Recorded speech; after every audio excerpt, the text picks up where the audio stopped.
Infelizmente, a maior parte dos cristãos estão desnutridos espiritualmente. E para nossa tristeza, nós não conseguimos diagnosticar a desnutrição espiritual através da estética da pessoa, através do visual dela. Nós não conseguimos diagnosticar uma desnutrição espiritual através de exames em laboratórios ou através de exames em hospitais. A desnutrição espiritual, ela só vai aparecer quando os cristãos forem testados espiritualmente.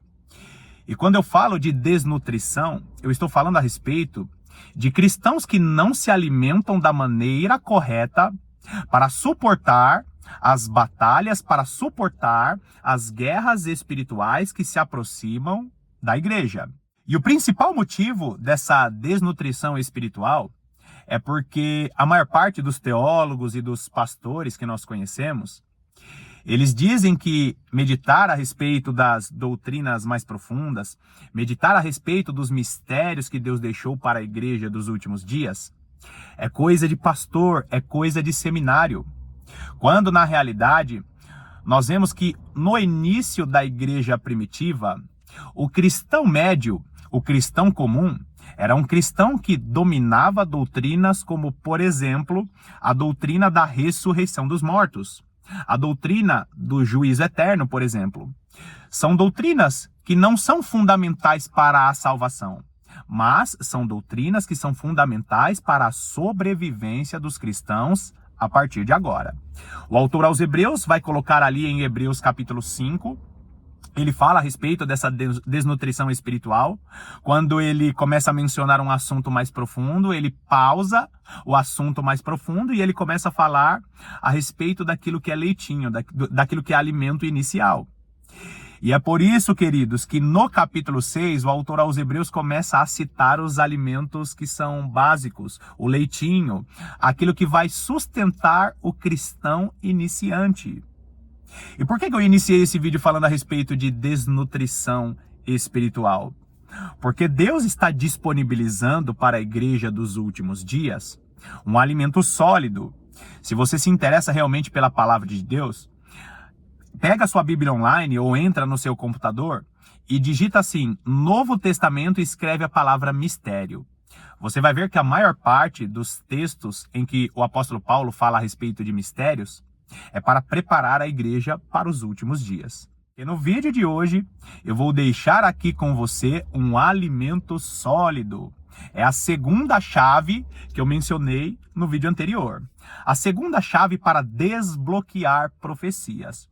Hoje nós estaremos falando a respeito do ensino das duas casas de Israel, que infelizmente a maior parte dos cristãos não conhecem por não se interessar por esse alimento mais sólido.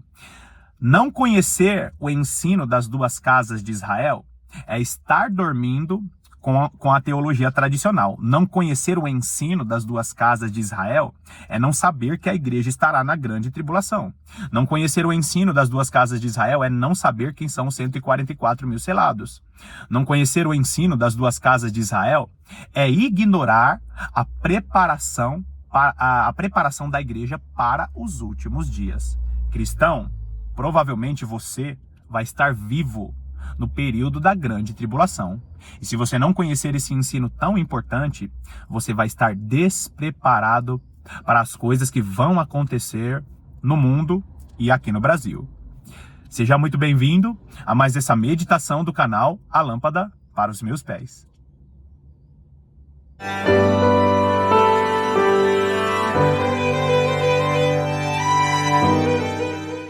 Quando eu falo a respeito de chave para desbloquear profecias, eu não estou usando um termo sensacionalista só para você clicar no meu vídeo. Na verdade, existem ensinos na palavra de Deus que desbloqueiam profecias, porque a revelação do Senhor, ela é uma revelação gradativa. As revelações da palavra de Deus, elas são revelações como se fossem em camadas. Então nós precisamos conhecer todo o conselho de Deus, toda a revelação de Deus, para saber o que Deus tem para a igreja dos últimos dias. Queridos, a teologia tradicional, como a maior parte das áreas de ensino em todo o mundo, Tem um sistema de ensino para emburrecer as pessoas, ou para que as pessoas achem estudar trabalhoso demais. Quando, na verdade, Deus instituiu em seus dons ministeriais, em Efésios capítulo 4, um ministério específico de ensino para que saibamos a importância da meditação profunda da palavra de Deus.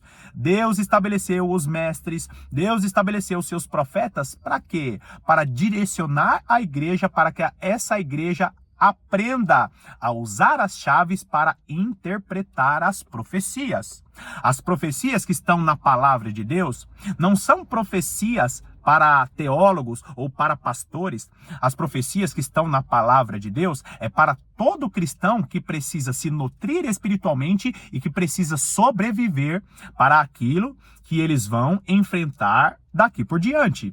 Então, desbloquear profecias não é para você se tornar alguém douto na palavra de Deus e para fazer disputas com outras pessoas na internet. Compreender as profecias para os últimos dias é questão de sobrevivência. A chave que eu mencionei aqui, que é o ensino das duas casas de Israel, que eu sei que muitos irmãos que acompanham aqui o canal conhecem, essa chave ela é fundamental. Por quê? Porque a teologia tradicional tem despreparado a igreja, dizendo, não, é só esperar Jesus voltar para te arrebatar secretamente. Por quê? Porque você não precisa fazer muita força, não precisa meditar muito na palavra de Deus.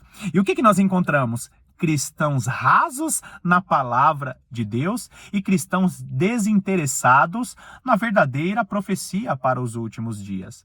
Então preste bastante atenção em tudo que eu vou falar, porque agora eu vou entrar na parte histórica da nação de Israel, do Antigo Testamento, e não esqueça, cristão, quando eu começar a falar a respeito da parte histórica, eu não estou falando a respeito da história de um povo antigo, eu estou falando a respeito da sua história. Quando nós fomos enxertados na videira, quando nós fomos enxertados na boa oliveira, nós fomos enxertados no Israel de Deus. Não existe separação entre judeus e gentios. As revelações que Deus deu para o Israel da antiga aliança, para o Israel que nós conhecemos, essas revelações é para a igreja, não existe separação.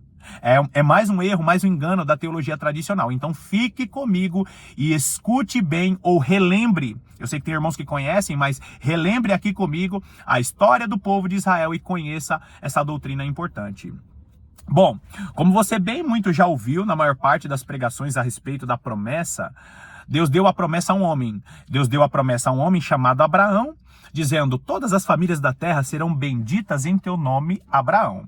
Essa promessa, ela se renova em Isaac e essa promessa se renova em Jacó. Todas as famílias da terra serão benditas em teu nome, Abraão. E é linda a revelação, essa revelação progressiva. Por quê? Porque Deus dá aos patriarcas a promessa da descendência como pó da terra, a descendência como a areia do mar e a descendência como estrelas do céu. A descendência como pó da terra são todos aqueles que são descendentes na carne, são descendentes. Lembra pó da terra? Nós somos formados do pó da terra. Então a descendência do pó da terra é aqueles que são descendência literal, aqueles que são carne como Abraão, são descendência literal de Abraão. A descendência como a areia do mar são as nações. Lembra que o mar representa nações? Então, a areia do mar fala a respeito das nações. Presta atenção nisso. No reino milenar de Jesus Cristo, a descendência de Abraão, como a areia do mar, são as nações que vão estar reinando. Nós herdaremos a terra por causa da promessa dada a Abraão. E a descendência como as estrelas que estão no céu é a descendência espiritual, é a igreja. Jesus Cristo morre na cruz do Calvário para que exista a descendência como as estrelas que estão no céu. Então, por que descendência como as estrelas que estão no céu? Por causa daquilo que Deus deu a Daniel, lembra? Aqueles que sobreviverem aos últimos dias, que forem arrebatados, que forem glorificados, serão como as estrelas que estão no fulgor do firmamento. Ou seja, estrelas no céu significa o quê? Descendência espiritual. Agora, queridos, Deus dá essa promessa a Abraão, Isaac e Jacó. Agora, quando chega em Jacó, Deus começa a trabalhar através dos filhos de Jacó. Você sabe muito bem que os filhos de Jacó se tornam os patriarcas, esses patriarcas que dão nome às 12 tribos, e Deus começa a trabalhar com 2 tribos específicas. Primeiro com a tribo de Judá e depois com a tribo de José. Quando chega em José, e aqui tem uma revelação importantíssima, José, você sabe muito bem que José se torna governador do Egito. Ele governa ali toda a terra do Egito com aquela história maravilhosa, uma cristofania incrível. Só que quando José ele está ali em seu governo no Egito, ele manda chamar a família dele para morar com ele. E você lembra daquele famoso encontro de José com Jacó? Quando José encontra com Jacó, José apresenta os seus 2 filhos que nasceram na terra do Egito. José apresenta para Jacó Manassés e Efraim. José chega para Jacó dizendo: meu pai, esses são os meus filhos que me nasceram aqui na terra do Egito. E ali acontece aquela bênção famosa das mãos trocadas, lembra da bênção das mãos trocadas? E ali Jacó dá a bênção maior para Efraim. Mas espera aí, a bênção deveria ser para o primogênito, que era Manassés. E aí ele troca as mãos, e José até pensa: mas meu pai, o senhor não está vendo, o senhor está idoso, o senhor não está enxergando. E olha só o que Jacó fala para José. Gênesis capítulo 48, versículo 19. Mas seu pai o recusou e disse: eu sei, meu filho, eu o sei. Ele também será um povo. Também ele será grande. Contudo, seu irmão menor será maior do que ele. E a sua descendência será uma multidão de nações. José repreende Jacó dizendo: não, meu pai, esse aqui é o primogênito. O senhor cruzou as mãos e está abençoando o filho errado. Esse texto que você está vendo aí na tela, esse texto que você está vendo aí, é um texto resposta de Jacó. Jacó está dizendo para José: não, meu filho, eu sei. Eu troquei as minhas mãos inspirado pelo Espírito do Senhor. E aqui, queridos, começa o desenrolar de toda a profecia do ensino das 2 casas de Israel. Por quê? Porque quando Jacó ele troca as mãos, ele olha para Efraim e ele diz: olha, meu filho, esse menor, ele será uma multidão de nações. E eu até deixei aí no texto da tela as palavras multidão de nações em destaque. Por quê?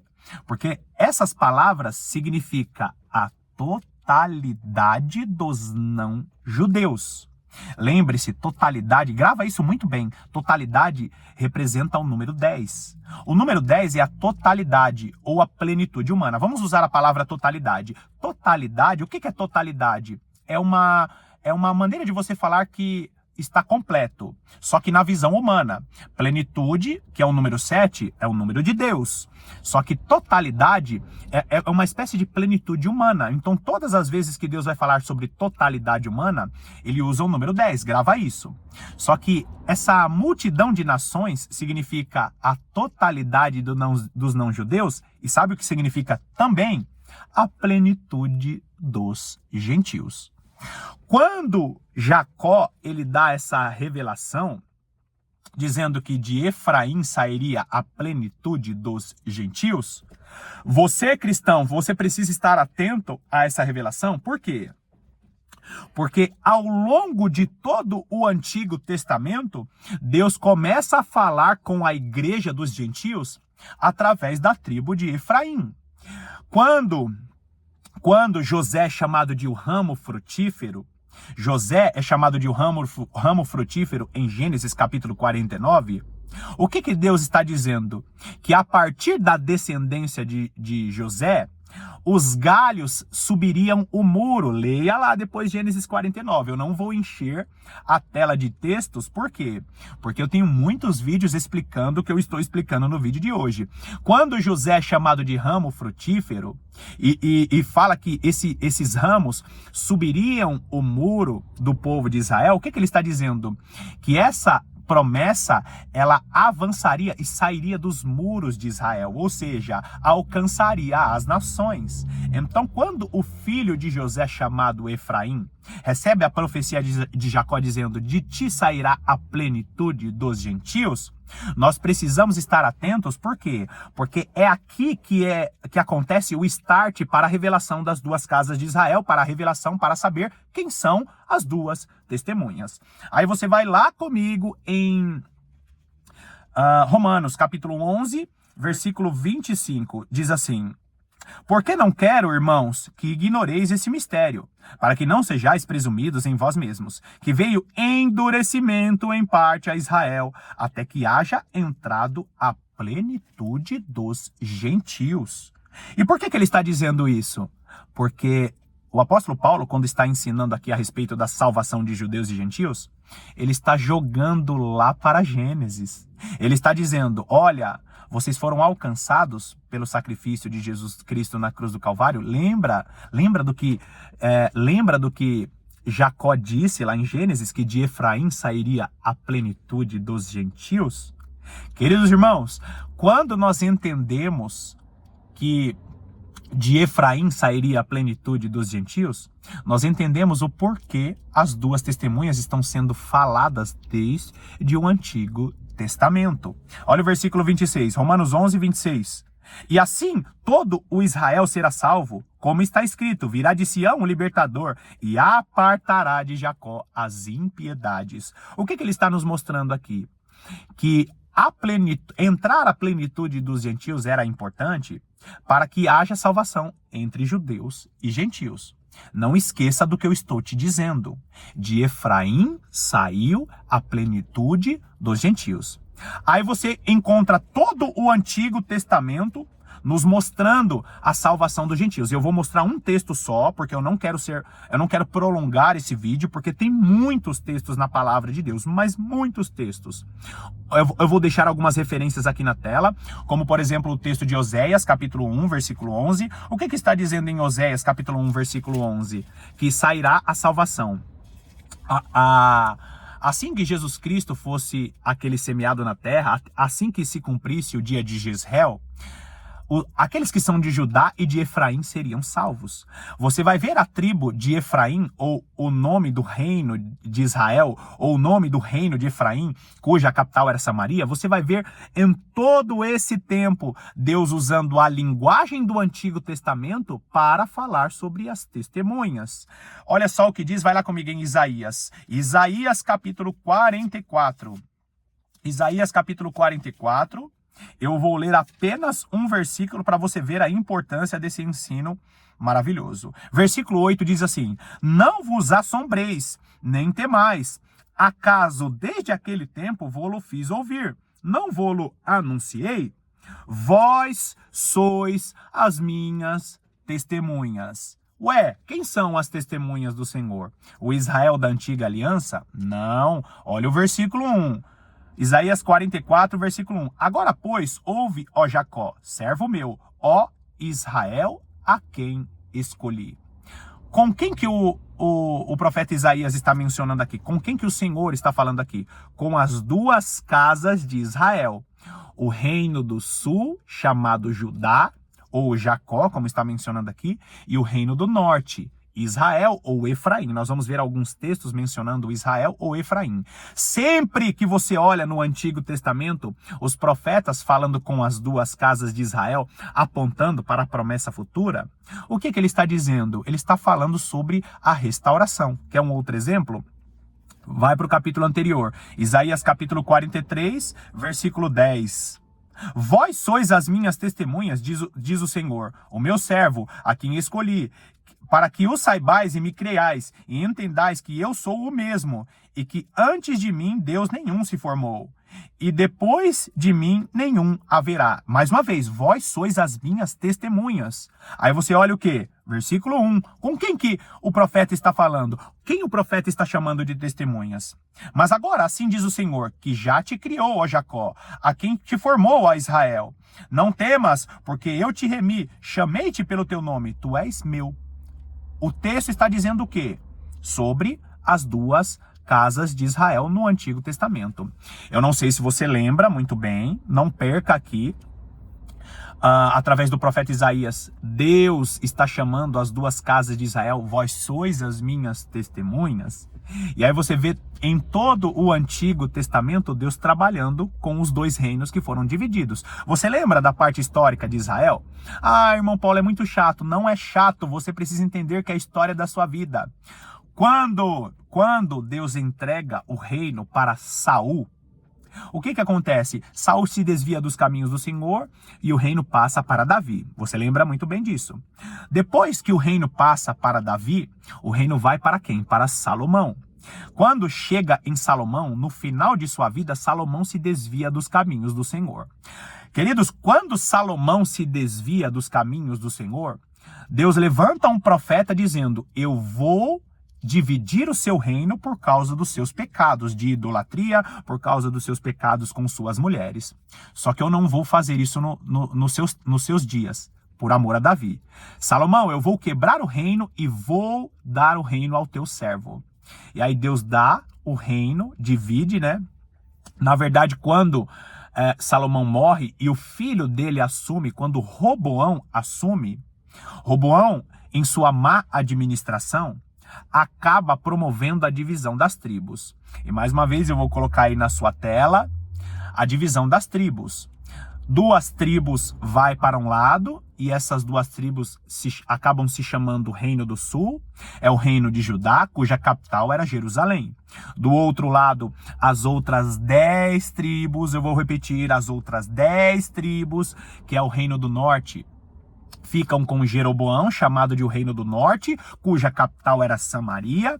E aí você está diante do quê? Do ensino das duas casas de Israel. De um lado, Reino do Sul, Judá.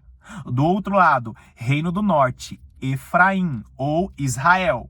Muitas das vezes o Reino do Norte vai ser chamado de Israel. E ali tem toda aquela divisão. Então fica de um lado duas tribos, cujo é chamado Reino do Sul, Judá, e do outro lado, as 10 tribos, o Reino do Norte, Israel ou Efraim. A divisão desse reino nos mostra o quê? As duas casas de Israel. E aí, queridos, você percebe que Deus, por amor a Davi e pela promessa do Messias, ele mantém o Reino do Sul. Quem que é o Reino do Sul? Toda a linhagem de Davi até chegar ao Messias, a Jesus Cristo. E o outro Reino do Norte? O Reino do Norte se mistura com as nações e se torna o povo samaritano. Se torna uma raça misturada, os gentios. É por isso que Jesus Cristo morre na cruz do Calvário e nós vamos para as cartas do apóstolo Paulo e ele começa a defender o quê? A salvação de judeus e gentios. É por isso que o povo samaritano no Novo Testamento é tão importante. Por quê? Porque é o povo samaritano que dá entrada à salvação dos gentios. Aí você entende porque o apóstolo Paulo ele defende tanto a salvação de judeus e gentios. Por quê? Porque essas são as duas testemunhas, judeus e gentios. Então, quando você vai para o Antigo Testamento, e você vê um texto desse, como por exemplo, de Oséias, que eu mencionei aqui, Oséias, capítulo 1, versículo 11, os filhos de Judá e os filhos de Israel se congregarão e constituirão sobre si uma só cabeça, e subirão da terra, porque grande será o dia de Jezreel. Quando você olha Oséias mencionando esse texto aqui, isso na época do profeta Oséias, na época do profeta Isaías, era algo impensável. Por quê?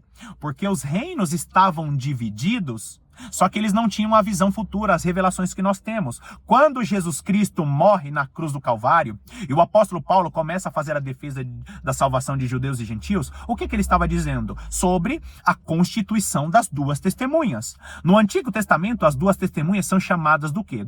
Das duas casas de Israel.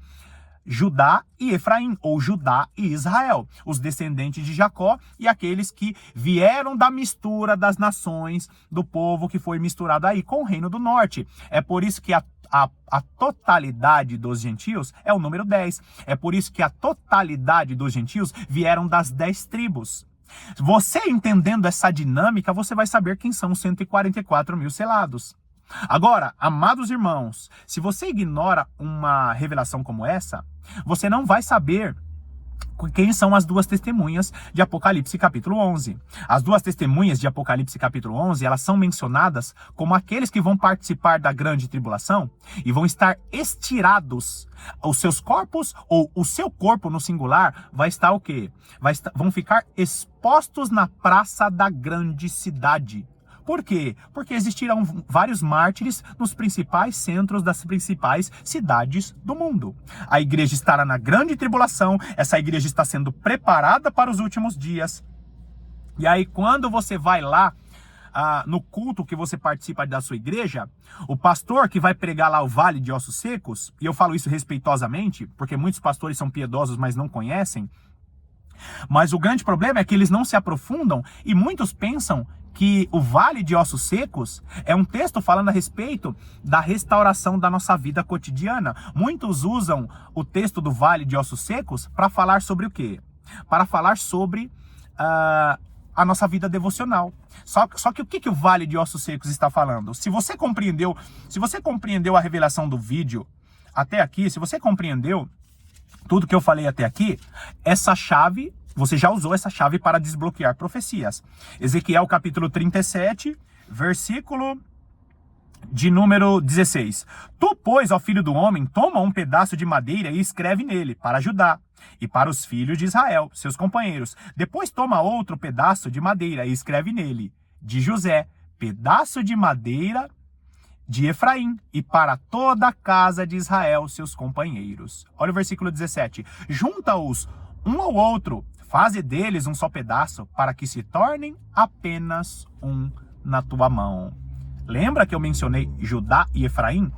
A revelação que Deus deu do Vale de Ossos Secos para o profeta Ezequiel é a revelação da ressurreição das duas testemunhas. É o texto que está conjugado com Apocalipse capítulo 11. Se você não conhecer o ensino das duas casas de Israel, você não sabe quem é aquele grande exército que está ressurgindo no Vale de Ossos Secos. Você não entende que aquela profecia é uma profecia para falar a respeito da ressurreição dos mortos. Se você não conhece o ensino da ressurreição dos mortos, você é uma criança espiritual. Lembra do texto de Hebreus? Sabe o que é considerado leitinho na palavra de Deus? A doutrina da ressurreição dos mortos. Leia lá, Hebreus capítulo 5 e Hebreus capítulo 6. Eu acabei de explicar para você, usando o ensino das duas casas de Israel, eu acabei de explicar para você o ensino da ressurreição dos mortos no Antigo Testamento. Amados irmãos, você vê como essa chave do ensino das duas casas de Israel é muito importante? E eu poderia falar muitas e muitas coisas, mas o vídeo já ficou muito grande.